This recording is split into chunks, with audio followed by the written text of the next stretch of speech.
जय श्री राम। आप सभी को हिंदू पंचांग के अनुसार रमा एकादशी का व्रत कार्तिक माह की कृष्ण पक्ष की एकादशी तिथि को रखा जाता है। इस दिन भक्त उपवास रखते हैं और भगवान विष्णु की विधि पूर्वक पूजा करते हैं। इसके साथ ही रमा एकादशी की व्रत कथा सुनते हैं। धार्मिक मान्यताओं के अनुसार रमा एकादशी का व्रत रखने से जातकों के सभी पाप मिट जाते हैं और विष्णु लोक में स्थान मिलता है। तो आइए सुनते हैं रमा एकादशी व्रत कथा। धर्मराज युधिष्ठिर कहने लगे कि हे भगवान, कार्तिक कृष्ण एकादशी का क्या नाम है, इसकी विधि क्या है, इसके करने से क्या फल मिलता है, सो आप विस्तार पूर्वक बताइए। भगवान श्री कृष्ण बोले कि कार्तिक कृष्ण पक्ष की एकादशी का नाम रमा है। यह बड़े बड़े पापों को नाश करने वाली है।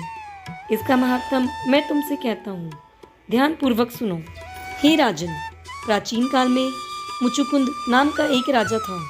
उसकी इंद्र के साथ मित्रता थी और साथ ही यम, कुबेर, वरुण और विभीषण भी उसके मित्र थे। यह राजा बड़ा धर्मात्मा, विष्णु भक्त और न्याय के साथ राज करता था। उस राजा की एक कन्या थी जिसका नाम चंद्रभागा था। उस कन्या का विवाह चंद्रसेन के पुत्र शोभन के साथ हुआ था। एक समय शोभन ससुराल आया। उन्हीं दिनों जल्दी पुण्यदायिनी एकादशी भी आने वाली थी। जब व्रत का दिन समीप आ गया तो चंद्रभागा के मन में अत्यंत सोच उत्पन्न हुई कि मेरे पति अत्यंत दुर्बल हैं और मेरे पिता की आज्ञा अति कठोर है। दशमी को राजा ने ढोल बजवाकर सारे राज्य में यह घोषणा करवा दी कि एकादशी को भोजन नहीं करना चाहिए। ढोल की घोषणा सुनते ही शोभन को अत्यंत चिंता हुई और अपनी पत्नी से कहा, हे प्रिय, अब क्या करना चाहिए? मैं किसी प्रकार भी भूख सहन नहीं कर सकूंगा। ऐसा उपाय बतलाओ कि जिससे मेरे प्राण बच सके, अन्यथा मेरे प्राण अवश्य चले जाएंगे। चंद्रभागा कहने लगी कि हे स्वामी, मेरे पिता के राज में एकादशी के दिन कोई भी भोजन नहीं करता। हाथी, घोड़ा, ऊंट, बिल्ली, गऊ आदि भी तृण, अन्न, जल आदि ग्रहण नहीं कर सकते। फिर मनुष्य का तो कहना ही क्या है। यदि आप भोजन करना चाहते हैं तो किसी दूसरे स्थान पर चले जाइए, क्योंकि यदि आप यहीं रहना चाहते हैं तो आपको अवश्य व्रत करना पड़ेगा। ऐसा सुनकर शोभन कहने लगा कि हे प्रिय, मैं अवश्य व्रत करूंगा, जो भाग्य में होगा वह देखा जाएगा। इस प्रकार से विचार कर शोभन ने व्रत रख लिया और वह भूख व प्यास से अत्यंत पीड़ित होने लगा। जब सूर्य नारायण अस्त हो गए और रात्रि को जागरण का समय आया तो वैष्णवों को अत्यंत हर्ष देने वाला था, परंतु शोभन के लिए अत्यंत दुखदायी हुआ। प्रातःकाल होते ही शोभन के प्राण निकल गए।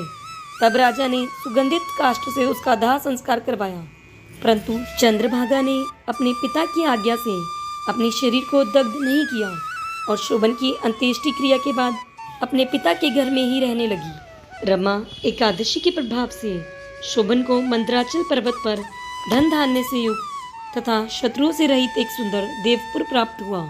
वे अत्यंत सुंदर रतन और वैदुर्य मणि जटित स्वर्ण के खंभों पर निर्मित अनेक प्रकार के स्फटिक मणियों से सुशोभित भवन में बहुमूल्य वस्त्राभूषणों तथा छत्र व चवर से विभूषित गंधर्व और अप्सराओं से युक्त सिंहासन पर आरूढ़ ऐसा शोभायमान होता था मानो दूसरा इंद्र विराजमान हो। एक समय मुचुकुंद नगर के रहने वाले एक सोम शर्मा नामक ब्राह्मण तीर्थ यात्रा करता हुआ घूमता घूमता उधर जा निकला और उसने शोभन को पहचाना कि यह तो राजा का जमाई शोभन है। वह उसके निकट गया। शोभन भी उसे पहचानकर अपने आसन से उठकर उसके पास आया और प्रणाम आदि करके कुशल प्रश्न किया। ब्राह्मण ने कहा कि राजा मुचुकुंद और आपकी पत्नी कुशल से हैं। नगर में भी सभी प्रकार से कुशल है, परंतु हे राजन, हमें आश्चर्य हो रहा है। आप अपना वृत्तांत कहिए कि ऐसा सुंदर नगर जो ना कभी देखा ना सुना आपको कैसे प्राप्त हुआ। तब शोभन बोला कि कार्तिक कृष्ण की रमा एकादशी का व्रत करने से मुझे यह नगर प्राप्त हुआ, परंतु यह अस्थिर है। यह स्थिर हो जाए ऐसा उपाय कीजिए। ब्राह्मण कहने लगा कि हे राजन, यह स्थिर क्यों नहीं है और यह कैसे स्थिर हो सकता है? आप बताइए, फिर मैं अवश्य वह उपाय करूँगा। मेरी इस बात को आप मिथ्या ना समझिए। शोभन ने कहा, मैंने इस व्रत को श्रद्धा रहित होकर किया है, अतः यह सब कुछ अस्थिर है। यदि आप मुचुकुंद की कन्या चंद्रभागा को यह सब वृत्तांत कहें तो यह स्थिर हो सकता है। ऐसा सुनकर उस श्रेष्ठ ब्राह्मण ने अपने नगर लौटकर चंद्रभागा से सब वृत्तांत कह सुनाया। ब्राह्मण के वचन सुनकर चंद्रभागा बड़ी प्रसन्नता से ब्राह्मण से कहने लगी कि हे ब्राह्मण, ये सब बातें आपने प्रत्यक्ष देखी है या स्वप्न की बातें कर रहे हैं?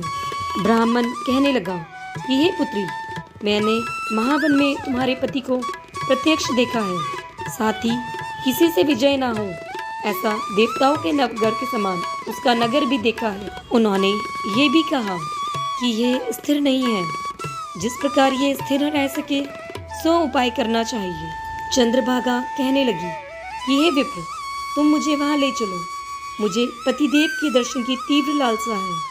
मैं अपने किए हुए पुण्य से उस नगर को स्थिर बना दूंगी।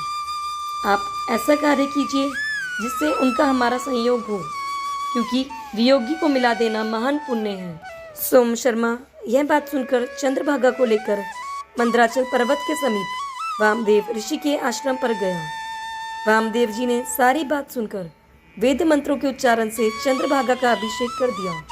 तब ऋषि के मंत्र के प्रभाव और एकादशी के व्रत से चंद्रभागा का शरीर दिव्य हो गया और वह दिव्य गति को प्राप्त हुई। इसके बाद बड़ी प्रसन्नता के साथ अपने पति के निकट गई। अपनी प्रिय पत्नी को आते देखकर शोभन अति प्रसन्न हुआ और उसे बुलाकर अपनी बाईं तरफ बिठा लिया। चंद्रभागा कहने लगी कि हे प्राणनाथ, आप मेरे पुण्य को ग्रहण कीजिए।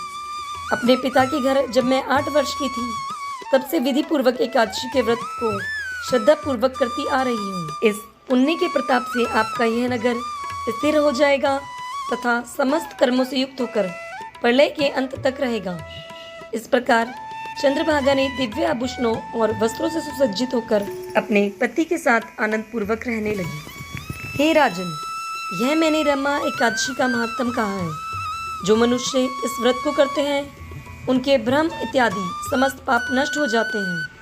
कृष्ण पक्ष और शुक्ल पक्ष दोनों की एकादशियाँ समान हैं, इनमें कोई भेदभाव नहीं है, दोनों समान फल देती हैं। जो मनुष्य इस महात्म को पढ़ते अथवा सुनते हैं वे समस्त पापों से छूटकर विष्णु लोक को प्राप्त होते हैं। जय हो एकादशी महात्म की, जय हो विष्णु भगवान की।